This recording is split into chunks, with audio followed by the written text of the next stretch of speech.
Hello everyone, good morning दोस्तों। आज 24 नवंबर है और यूपी ट्रिपल एससी ने मुख्य सेविका मुख्य परीक्षा का कट ऑफ जारी कर दिया है।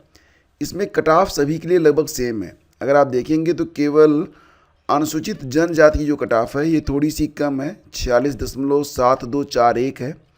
बाकी अगर आप देखेंगे तो यहाँ पर अनारक्षित, अनुसूचित जाति, ओबीसी और ईडब्ल्यूएस सभी की जो कट ऑफ है वो सेम है, बिल्कुल 52.4525, 52.4525 यही कट ऑफ है। मतलब सबकी कट ऑफ बस यही गई है कि 52.4525, ना कोई ऊपर ना कोई नीचे। केवल अनुसूचित जनजाति एसटी की जो कट ऑफ है यह 46.7241 है। क्षैतिज आरक्षण में यहाँ पर देखेंगे तो स्वतंत्रता संग्राम सेनानी जो आश्रित हैं उनकी कट ऑफ 41.5412 है। दिव्यांगजन में कट ऑफ यहाँ पर VLV में आप देखेंगे 27.9021 है और DH में 08 पॉइंट मतलब 8 गई कट ऑफ। DW में तो सबसे कम कट ऑफ DHH की गई है, बहुत ही कम कट ऑफ है, 8.2617 पर ही चयन हो गया है। और एक बात और भी कि सैन्य वियोजित और भूतपूर्व सैनिक उपलब्ध नहीं है। जो उत्कृष्ट खिलाड़ी हैं उनकी कट ऑफ जो है 30.3638 गई है। मतलब ये है कि इसमें सबसे मिनिमम कट ऑफ जो है वो दिव्यांगजन के अंतर्गत DHH की गई है, सबसे मिनिमम कट ऑफ है। और बाकी मैक्सिमम आप किसी की कह नहीं सकते, क्योंकि यहाँ पर जनरल की, इसके अलावा ST की, OBC की, EWS की कट ऑफ सेम गई है। ठीक है, तो इस प्रकार से ये कट ऑफ जारी की गई है। और आपको पता ही है कि कुल मिला के 2567 पदों पर ये जो कट ऑफ है जारी की गई है और कुल 8337 अभ्यर्थियों को शॉर्ट लिस्ट किया गया है।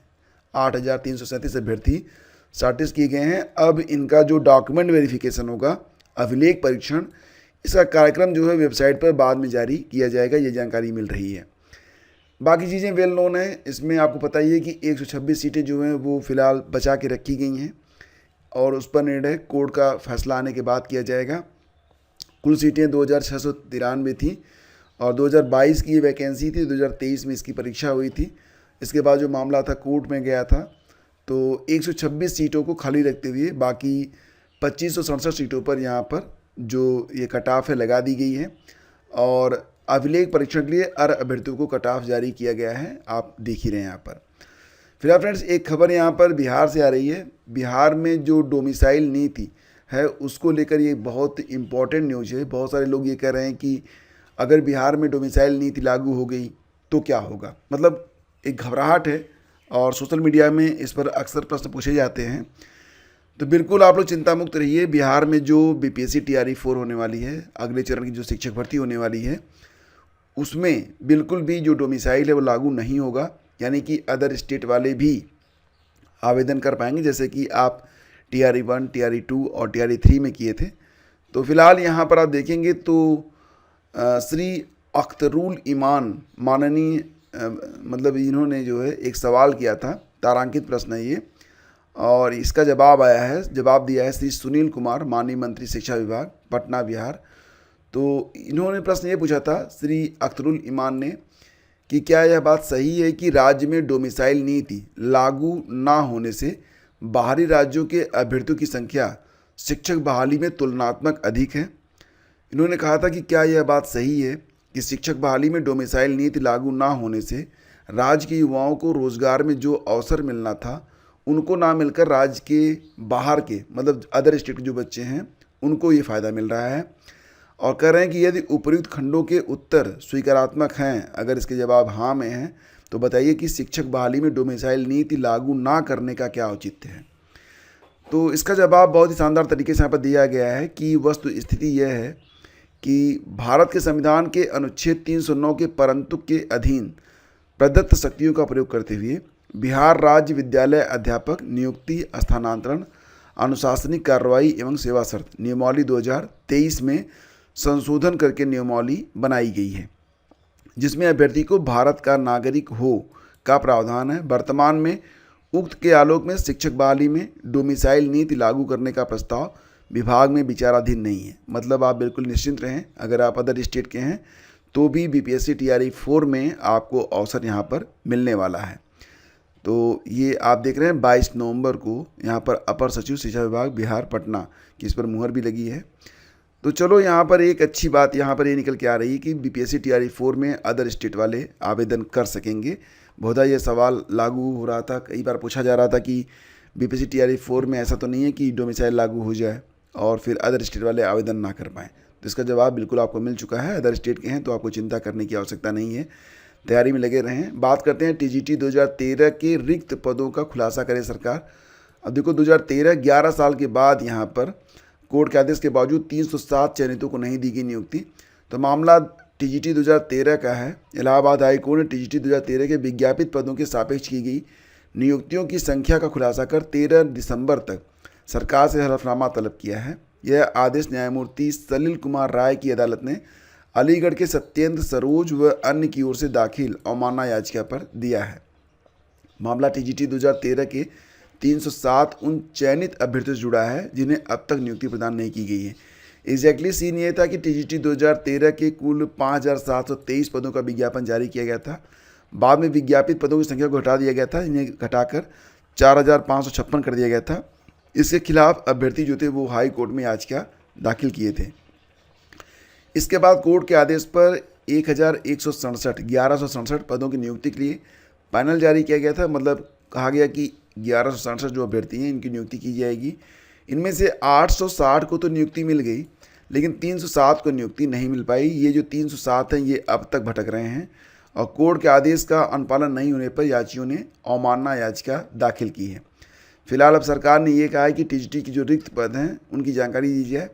याचिका के अधिवक्ता ने बताया कि 2021 के बाद कोई काउंसलिंग भी नहीं कराई गई है। कोर्ट के मामले में 13 दिसंबर को सूचीबद्ध करते हुए सरकार से विज्ञापित पदों के सापेक्ष अब तक की गई नियुक्तियों और रिक्त पदों की जानकारी हलफनामे संग तलब की गई है।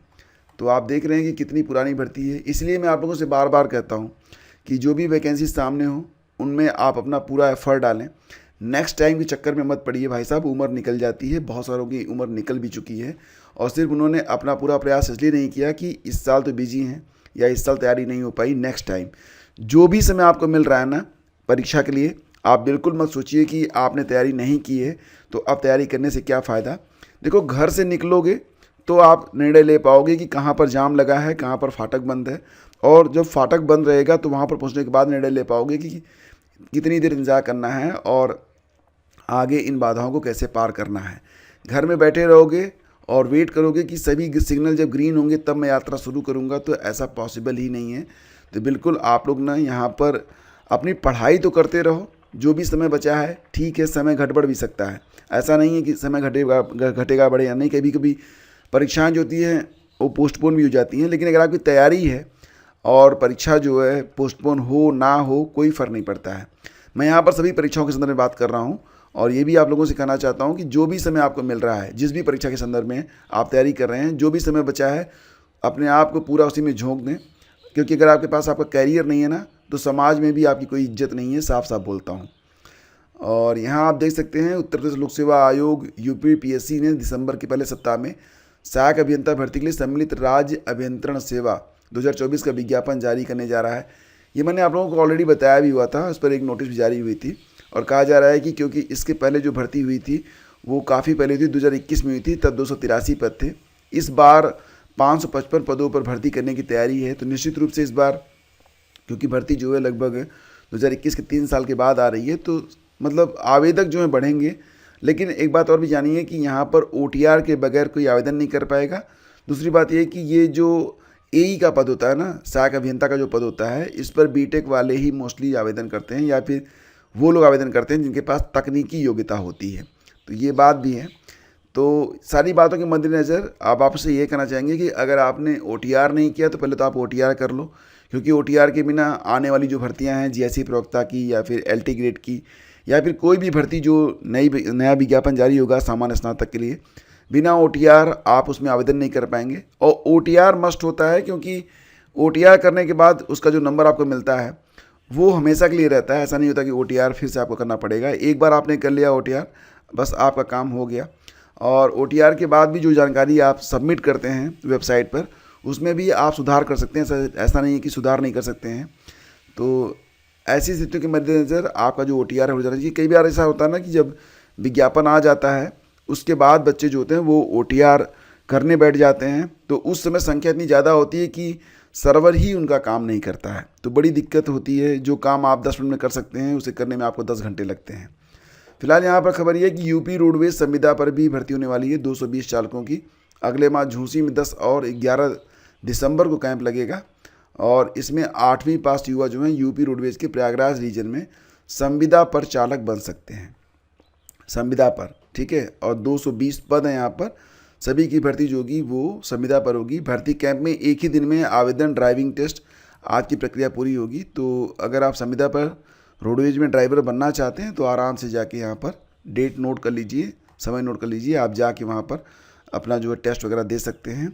और अगर आप टेस्ट में पास हो जाते हैं तो आपको जो है प्रथम टेस्ट पास होने के बाद अभ्यर्थियों को दूसरे टेस्ट के लिए प्रशिक्षण संस्थान उत्तर प्रदेश परिवहन निगम एलन फॉरेस्ट कानपुर में भेजा जाएगा। इसमें सफल अभ्यर्थियों का चरित्र सत्यापन होगा और 1 सप्ताह में नियुक्ति भी मिल जाएगी। तो विद इन वीक आपको अपॉइंटमेंट भी यहाँ पर मिल जाएगी। और कहा यह जा रहा है कि प्रयागराज रीजन के जो क्षेत्रीय प्रबंधक हैं MK त्रिवेदी, उन्होंने बताया कि 220 पदों पर ड्राइवरों की नियुक्ति होगी। बाद में इनकी संख्या और भी बढ़ाई जा सकती है। महिला पुरुष दोनों अभ्यर्थी आवेदन कर सकेंगे। चयनित ड्राइवरों को प्रयागराज परिक्षेत्र की डिपो में तैनाती दी जाएगी। ड्राइवर को प्रति किलोमीटर ₹1.89 की दर से भुगतान किया जाएगा और फंड, रात्रि भत्ता, दुर्घटना बीमा की भी सुविधा रहेगी। 22 दिन की ड्यूटी व 5000 किलोमीटर पूर्ण करने पर ₹4500 की प्रोत्साहन राशि भी दी जाएगी। तो अगर ये शर्तें आपको मंजूर हैं तो कबूल करिए और जाइए। और ये देखो यहाँ पर एक बहुत ही शानदार फैसला आया हुआ है फ्रेंड्स। सिर्फ आरोप के आधार पर सरकारी नौकरी से इनकार नहीं कर सकते, ऐसा हाई कोर्ट ने कहा है। फिलहाल इस पर सुप्रीम कोर्ट का भी फैसला आ गया है, आगे देख सकते हैं आप। और FIR दर्ज होना सरकारी नौकरी न देने का आधार नहीं, सुप्रीम कोर्ट ने बरकरार रखा केरल उच्च न्यायालय का फैसला। फिलहाल ये बहुत ही मतलब अच्छी खबर है। और यहाँ पर क्या है कि कई बार ऐसा होता है ना कि लोग एक मतलब मन में उनके रंजिशन किसी की तरक्की से या किसी वजह से या यूं ही जलन बस किसी के खिलाफ FIR दर्ज करवा देते हैं और फिर झूठी FIR के नाते कई बार होता है ना कि कैरियर ख़राब हो जाता है। तो हाई कोर्ट ने यहाँ पर बहुत ही सही फैसला दिया है कि अगर केवल मामला दर्ज है और अभी अपराध सिद्ध नहीं हुआ है तो सिर्फ इस आधार पर नौकरी नहीं रोकी जाएगी। नौकरी अगर आप चयनित होते हैं तो आपको मिल जाएगी। बाद में जो स्थितियां बनेंगी वह देखा जाएगा, लेकिन फिलहाल सिर्फ इस आधार पर कि आपका नाम किसी FIR में है, आपको नौकरी से वंचित नहीं किया जाएगा। तो यहाँ पर आप देख सकते हैं कि कई बार लोग दहेज में या फिर किसी अन्य संगीन अपराध में फर्जी तरीके से फंसा दिए जाते हैं। कई बार फर्जी SC/ST का मुकदमा भी लग जाता है। कई बार ये मतलब तमाम चीज़ें होती हैं। तो ऐसी स्थिति में जब तक कोर्ट मतलब उस पर फैसला डिसीजन नहीं दे देता है तब तक जो है नियुक्ति पर रोक नहीं होगी। और हाँ, जब कोर्ट से आप दोषी सिद्ध हो जाएंगे उसके बाद स्थिति जो है वो तो आप जानते ही हैं कि अगर आप दोषी सिद्ध हैं तो फिर नौकरी नहीं रहेगी, ये तो आप जानते ही हैं। तो ये सारी कंडीशंस हैं और इस पर जो है FIR दर्ज होना सरकारी नौकरी न देने का आधार नहीं, सुप्रीम कोर्ट ने बरकरार रखा केरल उच्च न्यायालय का फैसला। तो ये बहुत ही अच्छी खबर है। इस पर विश्लेषण मैं एक अलग वीडियो में करूँगा और कुछ और भी तथ्य इसमें मैं शामिल करूँगा जो कि आज की खबरों में है। तो मिलते हैं आपसे अगले वीडियो में। आज्ञा दीजिए, नमस्कार, जय हिंद। और हाँ, करंट अफेयर फ्रेंड्स आप लोग प्लीज़ पढ़ते रहिए क्योंकि अब आपकी जो परीक्षाएं हैं बहुत ही सन्निकट हैं, दिसंबर से लेकर अक्टूबर तक का। और मोस्टली मैंने इसमें अब जो नवंबर के फैक्ट हैं वो भी ऐड कर दिए हैं। तो ये पूरी की पूरी PDF मैंने आप लोगों के लिए तैयार की है।